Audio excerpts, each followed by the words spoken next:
Olá pessoal, sejam todos muito bem-vindos ao nosso canal aqui no YouTube, o canal do Estudo Espírita. E hoje vamos dar sequência à nossa série Quarentena Espírita. Hoje vai ser o nosso vídeo de número 2 e vamos analisar a mensagem, que está nesse livro, Em Nome do Amor, a Mediunidade com Jesus, pelo nosso querido Bezerra de Menezes, pelo médium Divaldo Franco. Nós vamos analisar, pessoal, a mensagem 37, que se chama Compromisso com a Fé Espírita. Então fica aí o convite para todos vocês, quem tiver o livro, se quiser acompanhar pelo livro, fique à vontade, pela leitura. Eu quero combinar com vocês o seguinte: eu vou fazer uma leitura da mensagem inteira, e aí depois dessa leitura a gente volta em alguns pontos e comenta, tá bom? Para aprofundar um pouco do que Bezerra de Menezes trouxe para nós aqui de conhecimento. Vamos lá então? Quem tiver o livro aí e quiser seguir comigo, fique à vontade. Lá na página 261, Compromisso com a Fé Espírita. Então eu vou fazer uma leitura direta, depois a gente retorna. Meus filhos, que Jesus nos abençoe. Vivemos nos dias tormentosos anunciados pelas Escrituras. Experimentamos as glórias da ciência e da tecnologia, do pensamento e da arte. No entanto, caminhamos pela senda de espinhos que assinalam sofrimentos, reduzindo a criatura humana à violência, ao despautério, à loucura. Sem dúvida, as conquistas que anotamos em todo lugar não lograram tornar a criatura humana interior mais feliz nem mais tranquila, salvadas algumas exceções. São os instantes em que nós, os cristãos novos, estamos convocados a profundas reflexões. De todo lado, a angústia espreita, a perversidade agride e o desalinho conduz às massas. Homens e mulheres sitiados no castelo do eu desvairam porque perderam contato com o amor. O amor é a resposta da vida para o momento truanesco que atravessamos. Vivenciá-lo na grandiosidade do pensamento cristão é um convite que a imortalidade nos faz por meio das vozes do céu, restaurando o pensamento de Jesus, que tem permanecido vestido de dogmas, de cerimônias e de fantasias. Torna-se indispensável romper de maneira positiva com o cárcere no qual ainda nos encontramos vitimados. Jesus é o libertador, e a sua mensagem, quando aceita pela mente, será vivida pelo sentimento livre de toda e qualquer manifestação dogmatista e de delinquência. Projetá-la de maneira consciente, para que a ciência a exteriorize pelo pensamento, pela palavra lúcida e pelas ações enobrecidas, é dever que não nos cabe postergar. Nesses conflitos que nos desafiam a capacidade de discernimento e nos convocam e nos provocam tomadas de decisões, às vezes apressadas, há convites para desvio da finalidade que abraçamos, do compromisso que temos para com a doutrina dos Espíritos. Se é verdade que o espiritista não se pode marginalizar em torno dos acontecimentos que sacodem a sociedade, o planeta, não menos verdade é que, comprometido com o ideal espírita, possui, nos conhecimentos doutrinários, os instrumentos hábeis para mudar a situação que vivemos, por intermédio da educação das novas gerações, da autoeducação mediante a transformação moral que se deve impor e também dos esclarecimentos que, libertando a criatura humana das suas paixões primitivas, tornam-na capaz de mudar as estruturas perturbadoras da sociedade. É necessário que tenhamos muito cuidado para não nos desviarmos dos objetivos essenciais da doutrina, que se coloca acima das questões inquietadoras deste momento. Viver espiriticamente é trabalhar sem desfalecimento pela construção de uma nova era, que deve começar no próprio indivíduo, na sua transformação interior. Adversários de ontem, que ressumam em forma de atavismos cruéis, e as ações de hoje, que nos convocam ao prazer com o desalinho do nosso comportamento, constituem perigos muito graves. Aprendemos com Jesus que muitas vezes é necessário, em determinado momento, para poder estar em paz e a partir daí... Deixa eu voltar um pouquinho, pessoal. Aprendemos com Jesus que muitas vezes é necessário perder em determinado momento para poder estar em paz a partir daí e de triunfar na glória desenhada pela verdade. A nossa preocupação de mudar o mundo não pode abandonar o compromisso da nossa mudança interior. O nosso compromisso com a fé espírita é de urgência e todos os esforços devem ser envidados, para conseguirmos essa meta. Não nos enganemos, evitando enganarmos aos outros. Jesus é o nosso líder insuperável e Allan Kardec tem-lhe sido discípulo de escola, que nos pôde trazer a sua palavra vestida de luz para clarear os caminhos do futuro. Outros apóstolos que lhe foram fiéis desincumbiram-se a contendo do ministério abraçado, porque não negacearam, não negligenciaram com o dever, não se permitiram abraçar as propostas fascinantes que se constituem desvios dos objetivos essenciais, a fim de receber o aplauso do mundo e permanecer no pódio das considerações terrestres. Nunca nos esqueçamos de que o Mestre recebeu como tributo de gratidão da massa beneficiada a cruz de desonra que transformou em asas de luz. Não fazemos apologia ao masoquismo perturbador, nem estabelecemos como fundamental o sofrimento. Nada obstante, nele reconheçamos o melhor amigo do espírito em processo de autoburilamento. Sucede que a nossa proposta, pelas suas características de transformar a Terra, fere interesses pessoais, individuais e coletivos, agride sistemas e organizações ultramontanos, que têm permanecido na condição de dirigentes dos povos, e é natural que as reações individuais e coletivas se façam de imediato, assustando-nos ou intimidando-nos. Não temamos nunca aqueles que nada nos podem fazer ao espírito, embora momentaneamente cerceiem-nos os passos e gerem dificuldades para a execução dos nossos programas iluminativos. Evitemos compactuar com as suas propostas muito bem estabelecidas na forma, guardando a animosidade contra os objetivos que abraçamos. O apoio de personalidades proeminentes e de organizações poderosas agrada-nos muito. Mas não esqueçamos que o nosso trabalho-desafio é de demolir aquilo que se encontra ultrapassado, destruir as ideias esclerosadas, substituindo-as pelas novas que vieram do mais além e receberam a contribuição lúcida de homens e mulheres que se reencarnaram sob a égide do Espírito de Verdade, para que o Espírito Santo pudesse expandir a palavra de Jesus de polo a polo.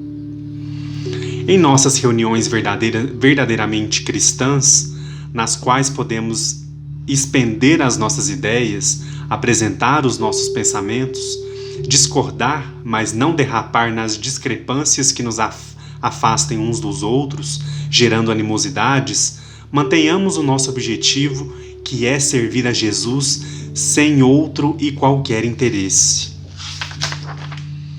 Trabalhemos então, unificados, amando-nos cada vez mais, para lograrmos alcançar o momento de plenitude com que o amigo incomparável de todos nós nos acena desde agora.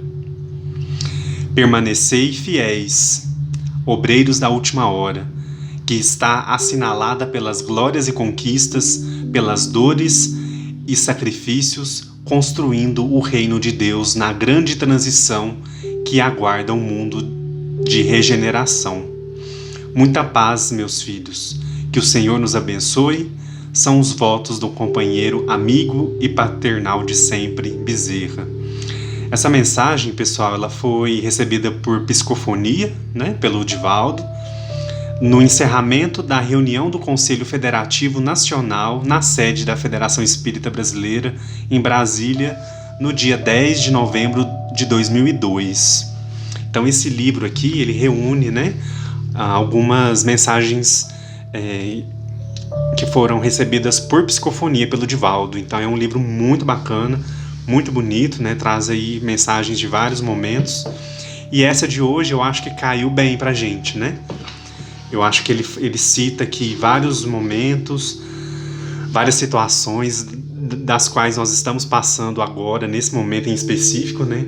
Então eu acho que esse compromisso com a fé espírita, esse momento que nós estamos atravessando, é um momento para a gente pensar sobre isso também. Para a gente analisar como que nós estamos nos comportando perante a fé espírita, como que nós estamos exercendo essa fé, né? Como ela nos é recomendada, quais as ações que nós precisamos desenvolver na nossa vida, no nosso dia a dia, para que a gente possa realmente professar a fé espírita, né? Possa continuamente aí recebendo as bênçãos, as orientações que a gente recebe o tempo todo da espiritualidade. Eu vou voltar um pouquinho aqui em alguns pontos para a gente poder, então, seguir, né, a análise aqui da mensagem. No comecinho aqui, Bezerra de Menezes já começa dizendo para nós que a gente está vivendo dias tormentosos. Agora só, ele disse isso em 2002, né? 18 anos atrás. E eu acho que essa mensagem ela é muito atual, né? Ela está muito presente ainda dentro do nosso contexto de vida. Não só o nosso contexto pessoal, nosso contexto enquanto país ou enquanto mundo mesmo, enquanto planeta. Então, logo nesse comecinho aqui, ele vai começar a analisar com a gente, ele vai trazer, na verdade, um paradoxo, né? Ele vai começar analisando por um paradoxo. O que é esse paradoxo que ele traz? Primeiro, ele conta para nós que a gente está experimentando no planeta Terra, né, as glórias da ciência, da tecnologia, do pensamento e da arte. O que quer dizer isso? Experimentamos as glórias. Quer dizer que o ser humano ele vem passando aí por uma evolução do pensamento, da ciência, das artes, né? Ele vem se desenvolvendo aí ao longo dos séculos, ao longo de todo o período. Mas, no entanto, né, tem esse no entanto aí.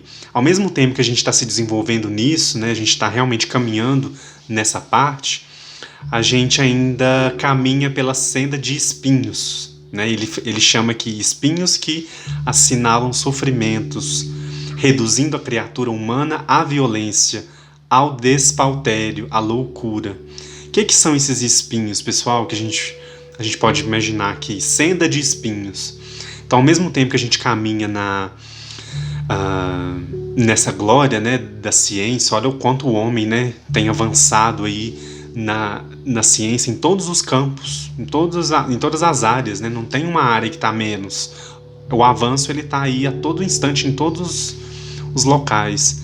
Então, o que é esse homem que avança, que vive uma glória da ciência, das artes, do próprio pensamento, mas ao mesmo tempo ele está caminhando nessa senda de espinhos aqui que ele quer dizer? Quais são esses espinhos? A gente consegue pensar, a gente consegue elencar esses espinhos? Eu pensei em um principal, um espinho mais assim, que realmente a gente fica numa situação muito penosa, que é o egoísmo. Então, toda vez que a gente louva o egoísmo, a gente pratica o egoísmo de uma forma maléfica, de uma forma pérfida, né? De uma forma muito agressiva, principalmente, né?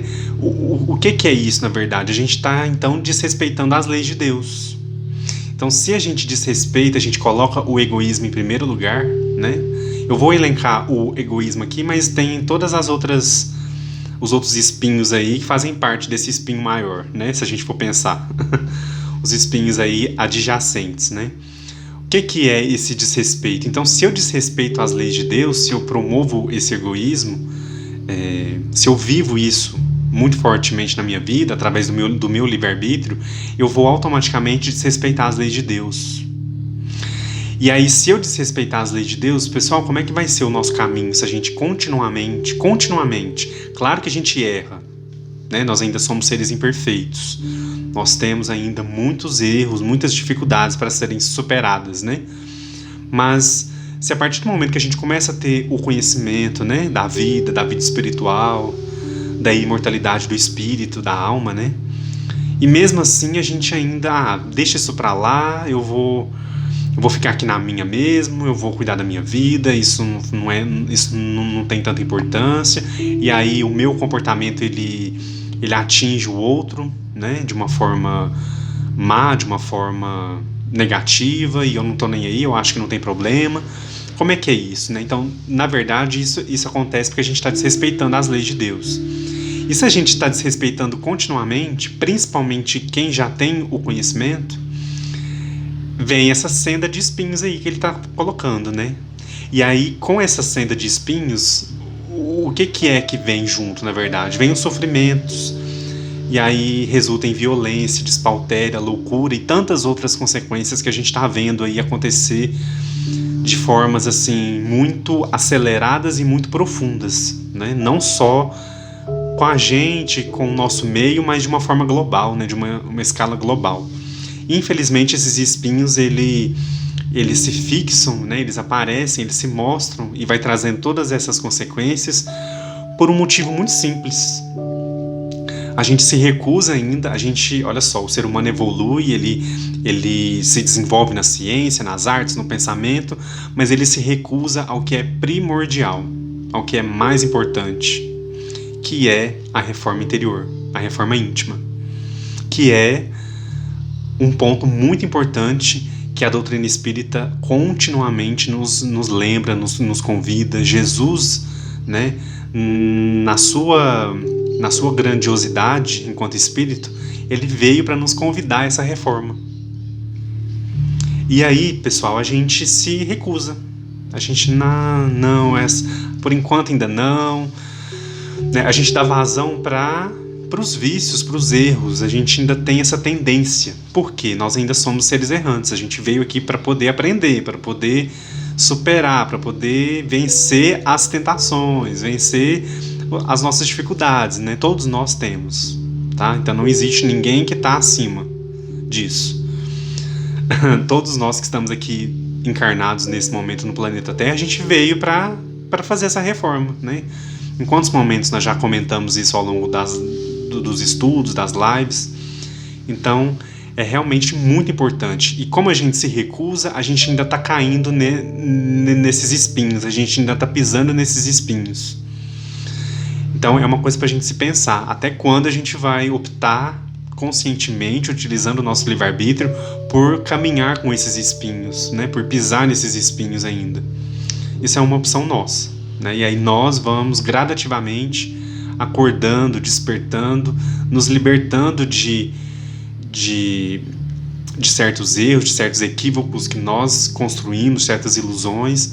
E aí, quando acontece esse processo de libertação, de despertar, é porque nós estamos então nos entregando pouco a pouco a essa reforma íntima, né? Essa reforma interior. E aí, logo em seguida, Bezerra de Menezes vai fazer uma observação aqui. Ele vai dizer: as conquistas que percebemos em todo lugar não torna a criatura humana interior mais feliz, nem mais tranquila, salvadas algumas exceções. Pessoal, olha só o tanto que isso é interessante. As conquistas que percebemos em todo lugar não tornam a criatura humana mais feliz, nem mais tranquila. Um exemplo que a gente pode pensar aqui, nos lugares do mundo onde há muito desenvolvimento, onde quase não há pobreza, quase não há nenhuma necessidade muito grave, muito urgente de sobrevivência. Mesmo nesses lugares, pessoal, existem pessoas que não são felizes, né? Que não estão tranquilas com a sua realidade. Em Então aqui a gente percebe que mesmo com essas conquistas, né, a gente melhora a nossa qualidade de vida, a gente melhora o transporte, a gente melhora tantas coisas no nosso dia a dia, né, que facilitam tanto a vida da gente, mas mesmo assim, mesmo tendo essas conquistas, a gente alcançando isso, ainda o ser humano isso não tem a capacidade de tornar o ser humano mais feliz e nem mais tranquilo, porque isso é uma coisa interna, né? Tá dentro da gente, não é o exterior, não é aquela marcha coletiva, né? Claro que ela vai incentivar, mas é dentro, o interior, né? A nossa reforma que vai nos dar essa felicidade, essa paz, essa tranquilidade para a gente caminhar, né? O caminho que a gente veio trilhar. Nesses instantes, então, né, que a gente analisa isso, que a gente se depara com essa situação, é que a gente está convocado a profundas reflexões, que é o que ele fala aqui na mensagem, né? Constatado isso, né, a gente é convocado para profundas reflexões. Então, olha só, homens e mulheres, ele vai dizer logo em seguida, homens e mulheres sitiados no castelo do eu. Olha só, sitiados no castelo do eu, quer dizer, eu não saio de dentro da minha bolha, eu estou situado dentro do meu eu não vejo o que está em volta de mim, o que as pessoas sofrem, o que as pessoas passam não me sensibilizam. O que é isso no fundo? Isso é o egoísmo, né? O egoísmo nu e cru, né? Se a gente pensar. E aí ele diz, homens e mulheres situados no castelo do eu alucinam, endoidecem porque perderam o contato com o amor. Então olha só, perderam o contato com o amor. É uma frase forte, né? Se a gente pensar que o amor é aquilo que nos liga, né? Aquele sentimento maior, aquela lei maior que o Cristo veio nos mostrar, a gente se perde porque a gente não conseguiu estabelecer esse contato. E aí a gente se isola, né? A gente está no castelo do eu. O castelo do eu, para mim, tem uma imagem assim, muito forte de um egoísmo, de uma falta, talvez, de sensibilidade, né? Que a gente pode passar em algum momento aí, em alguma fase, talvez. Enfim, é pra gente pensar, né? O que é esse castelo do eu? Eu tô em um castelo do eu ou não? Ou eu já tomei a iniciativa de sair desse castelo e ver o mundo, ver tudo que está à disposição aí. Tanto as alegrias, as felicidades, as superações, quanto as tristezas, as superações, os sofrimentos dos outros, para a gente poder também auxiliar. Porque uma coisa, a gente pode auxiliar alguém hoje, amanhã é a gente que vai precisar. Então, como é que está essa troca? Quando a gente não consegue essa troca, pessoal, eu entendo como esse perder o contato com o amor.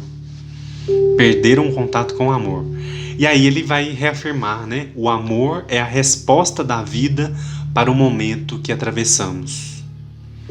O amor é a resposta da vida para o momento que atravessamos.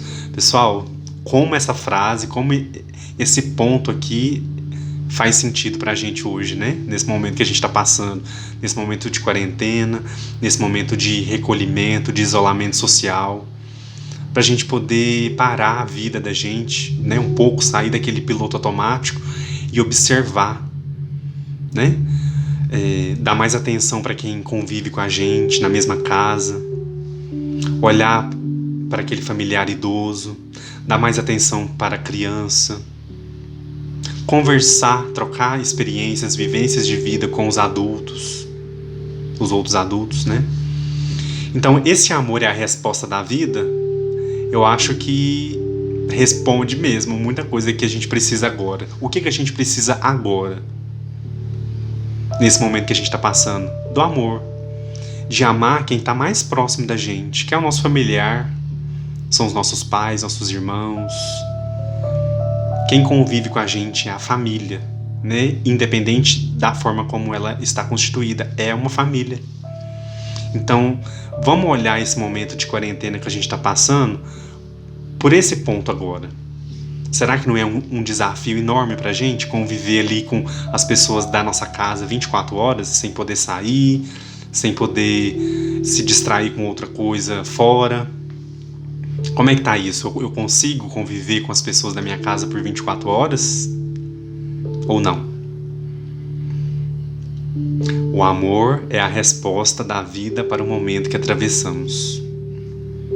E aí, claro que quando a gente fala de amor, do sentimento amor maior de uma forma geral, global e universal, a gente vai se lembrar, claro, de Jesus, nosso mestre.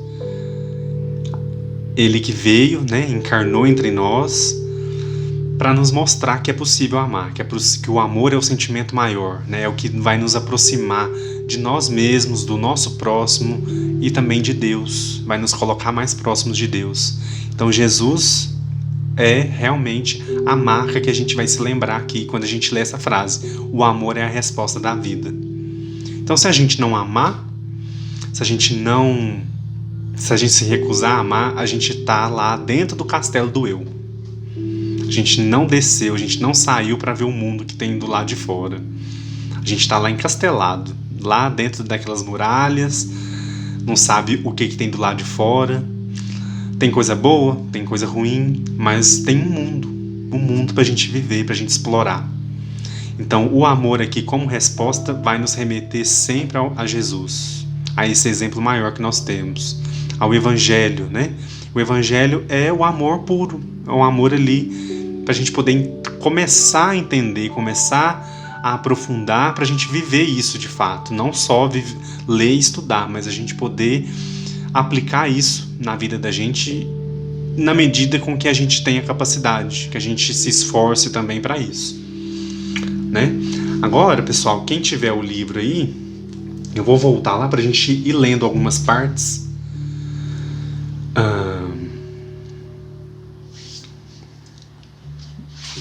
Para a gente poder seguir aqui.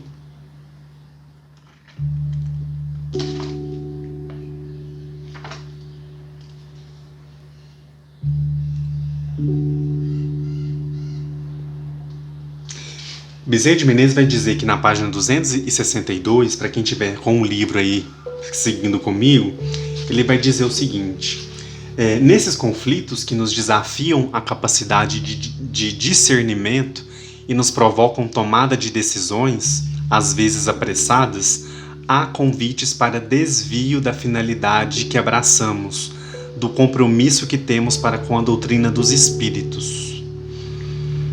Então, olha só, nesses conflitos que a gente vive aí o tempo todo, né, pessoal, que desafiam a nossa capacidade de entendimento, de discernimento, né, de esclarecimento muitas vezes, às vezes a gente tem que tomar alguma decisão muito rápida, o tempo está passando muito rápido, a gente sente essa sensação de que está passando muito rápido, né?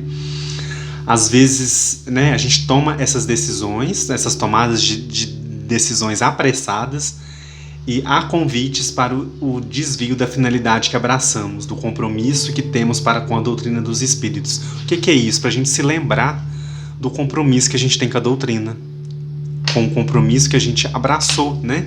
Quando ele fala desvios da finalidade, é quando a gente toma caminhos ou toma decisões opostas aos ensinamentos que a gente recebe, né? O tempo todo aí, durante os estudos, durante as orientações, durante todo o nosso processo de conhecimento dentro da doutrina espírita.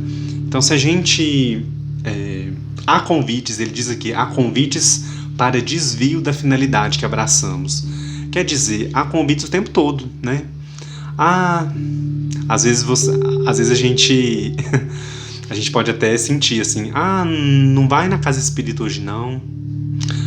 Você vai ler aquele livro? Não lê agora não, lê depois. Assim, parece que tem até uma voz assim, conversando com a gente, né? Às vezes a gente sente uma preguiça de fazer o estudo, às vezes de fazer uma leitura, de sentar ou então se colocar em uma posição mais adequada e fazer uma oração, fazer uma mentalização que seja, né? Então há convites para o desvio da finalidade, do compromisso que temos para com a doutrina dos espíritos. E aí, pessoal, eu convido vocês a analisar, a pensar qual é o compromisso que você tem com a doutrina espírita hoje.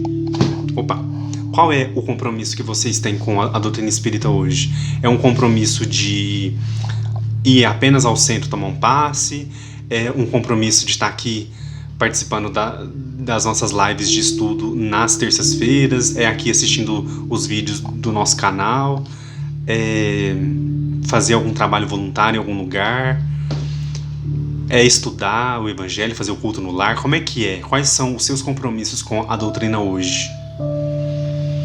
Faça essa análise, assim, eu acho que vai ajudar a gente a identificar aí como que a gente está nesse processo, né? Pra gente verificar se a gente está desviando em alguns momentos, desviando da finalidade, né? Então, todos nós temos um compromisso. Uns têm mais compromissos do que outros, mas todos nós temos um compromisso com a doutrina dos espíritos, né? E aí ele continua aqui. Se é verdade que o espiritista, ou espírita, né, pessoal, é utilizado os dois nomes, para quem não sabe, espírita e espiritista. Se é verdade que o espírita não pode se marginalizar em torno dos acontecimentos que sacodem a sociedade, o planeta, não menos verdade é que comprometido com o ideal espírita, possui nos conteúdos dogmáticos os instrumentos hábeis para mudar a situação que vivemos. Olha o tanto que é importante para esse momento atual que a gente está passando, né? Então, o espiritista, ele não deve, né, ele não pode se marginalizar, quer dizer, se colocar à parte de tudo que está acontecendo, né? Então, olha vocês a situação que a gente está vivendo hoje, né? Com a pandemia do coronavírus, por exemplo. Nós vamos nos omitir, nós vamos ficar à margem disso? Não, a gente sabe que o que é possível ser feito na esfera material, né, está sendo feito, está sendo buscado alternativas, e a gente sabe também que a espiritualidade está nos assistindo nesse momento, né? Está nos ajudando, está nos empenhando aí, está nos capacitando para poder enfrentar essa situação. E a gente tem, né, pessoal, quando a gente está realmente comprometido com o ideal espírita, a gente possui então instrumentos hábeis para mudar a situação em que vivemos, que estão contidos nos conteúdos doutrinários. Por isso que é importante o estudo. Ah, Edu, mas eu ainda não comecei o estudo, como que eu faço? Começa fazendo culto no lar, começa fazendo preces regularmente, ter o hábito de fazer a prece, é muito importante. Às vezes é melhor você fazer aquela prece sincera, verdadeira, do que simplesmente ler alguma coisa e você não está entendendo nada, você não está conseguindo prender a sua atenção ali. Então vai aos poucos, começa a fazer o culto no lar, começa a participar de uma reunião que seja possível de você participar numa casa espírita próxima, e assim vai. Aos poucos a gente vai buscando esses conhecimentos doutrinários, né? Participando das palestras nas casas espíritas, que é muito importante. Então, pouco a pouco a gente vai, né, absorvendo esse conhecimento, utilizando esses instrumentos. Ele chama aqui de instrumentos hábeis para mudar a situação que vivemos. Olha o tanto que é importante, né? Então, realmente é um instrumento que a gente tem em mãos para a gente modificar a situação que a gente está passando, modificar para melhor, né? Claro. E aí ele continua aqui: é necessário que tenhamos muito cuidado para não nos desviarmos, olha só, nos desviarmos dos objetivos essenciais da doutrina, que se coloca acima das questões inquietadoras deste momento. Pessoal, olha só, é necessário que tenhamos muito cuidado para não nos desviarmos dos objetivos essenciais da doutrina, que se coloca acima das questões inquietadoras do momento. Quais são os objetivos essenciais da doutrina espírita? Vocês já pararam para pensar nisso? Objetivos essenciais da doutrina. Para a gente pensar, né? Vamos lá. Eu tentei elencar alguns pontos aqui, mas se vocês quiserem contribuir, deixem nos comentários. Deixem aí alguma contribuição que vocês acharem que cabe para esse momento, né? Quais são os objetivos essenciais da doutrina espírita? Eu elenquei aqui. Primeiro, objetivo essencial: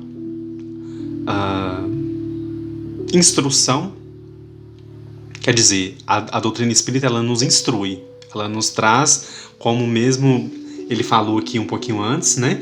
O conteúdo doutrinário é um instrumento hábil para a gente poder modificar a situação pela qual a gente está passando. Então ela nos instrui em primeiro momento. Ela nos consola, porque nos mostra a imortalidade da alma, né, através de fatos comprovados. Ela vai realmente consolando a gente, nos mostrando os porquês, por que a gente está aqui, por que a gente, né, passa por tantas situações, por que acontecem as coisas, pessoal?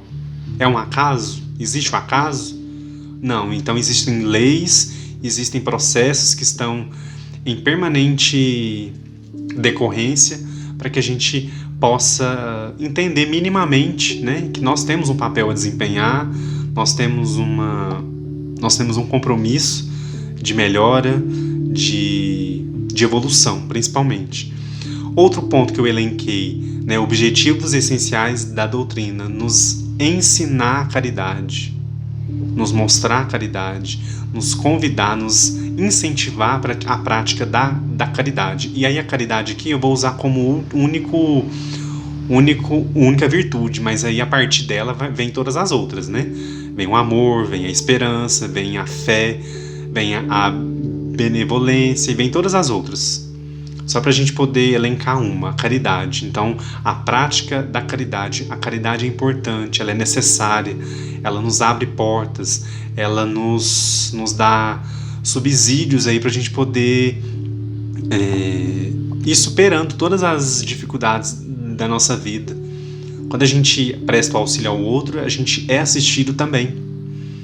Então, por que não trabalhar pela dor do outro, né? Ajudar o outro a minorar aquela dor, aquela dificuldade? Todos nós estamos aqui para isso, se a gente pensar, né? E outro ponto que eu coloquei aqui, trabalho cristão, né? Que aí a gente pode até englobar aí com a caridade, que é o trabalho de servir, né? De assistência, né? Seja na mesa mediúnica, seja no trabalho voluntário, seja na campanha do quilo, seja nos bazares que as casas espíritas organizam, seja qualquer que seja a atividade que é revertida ao benefício do outro, né? Que é levada ao bem-estar do próximo, né? Qualquer atividade. E eu coloquei aqui como trabalho cristão, que eu acho que cabe bem, né? Pessoal, para a gente encerrar, né, que já está dando o horário aí, eu vou elencar aqui para vocês rapidinho a orientação que Bezerra de Menezes, né, eu vou relembrá-los aqui para a gente comentar rapidinho, que Bezerra de Menezes coloca para a gente no finalzinho da mensagem. Olha só como que ele coloca: trabalhemos então unificados, amando-nos cada vez mais, para lograrmos alcançar um momento de plenitude com que o amigo incomparável de todos nós acena desde agora. Então, trabalhemos unificados, amando-nos cada vez mais. Olha que orientação, né? Que a gente deve realmente prestar atenção, tentar seguir essa orientação. Trabalhemos então unificados, amando-nos cada vez mais. Então, a harmonia no trabalho, para que o trabalho atinja mais pessoas, seja mais benéfico, tanto para quem faz quanto para quem recebe, né? Permanecei fiéis, obreiros da última hora, que está assinalada pelas glórias e conquistas, pelas dores e sacrifícios, construindo o reino de Deus na grande transição que aguarda o mundo de regeneração. Então, permanecei fiéis, obreiros da última hora. As glórias e as conquistas estão assinaladas, né? Pelas dores, pelos sacrifícios que nós estamos fazendo, as dores que nós passamos, né? E aí com isso a gente está construindo o reino de Deus na grande transição aí que já está aguardando o mundo de regeneração que está chegando. Então, pessoal, essa mensagem eu acho que ela nos convoca, né? Ela nos inspira muito a olhar para o momento presente que a gente está passando, para entender aonde a gente se situa com a fé espírita, no trabalho espírita. Edu, eu não trabalho, eu não desenvolvo nenhuma atividade. Tudo bem, mas você está aqui com a gente, você está aqui lendo essa mensagem, você está aprendendo, você está buscando o conhecimento. Então tudo isso vai sendo agregado, né? vai sendo somado para que a gente possa entender a importância da fé espírita, né? A mensagem mesmo, né? Compromisso com a fé espírita. Qual é o nosso compromisso?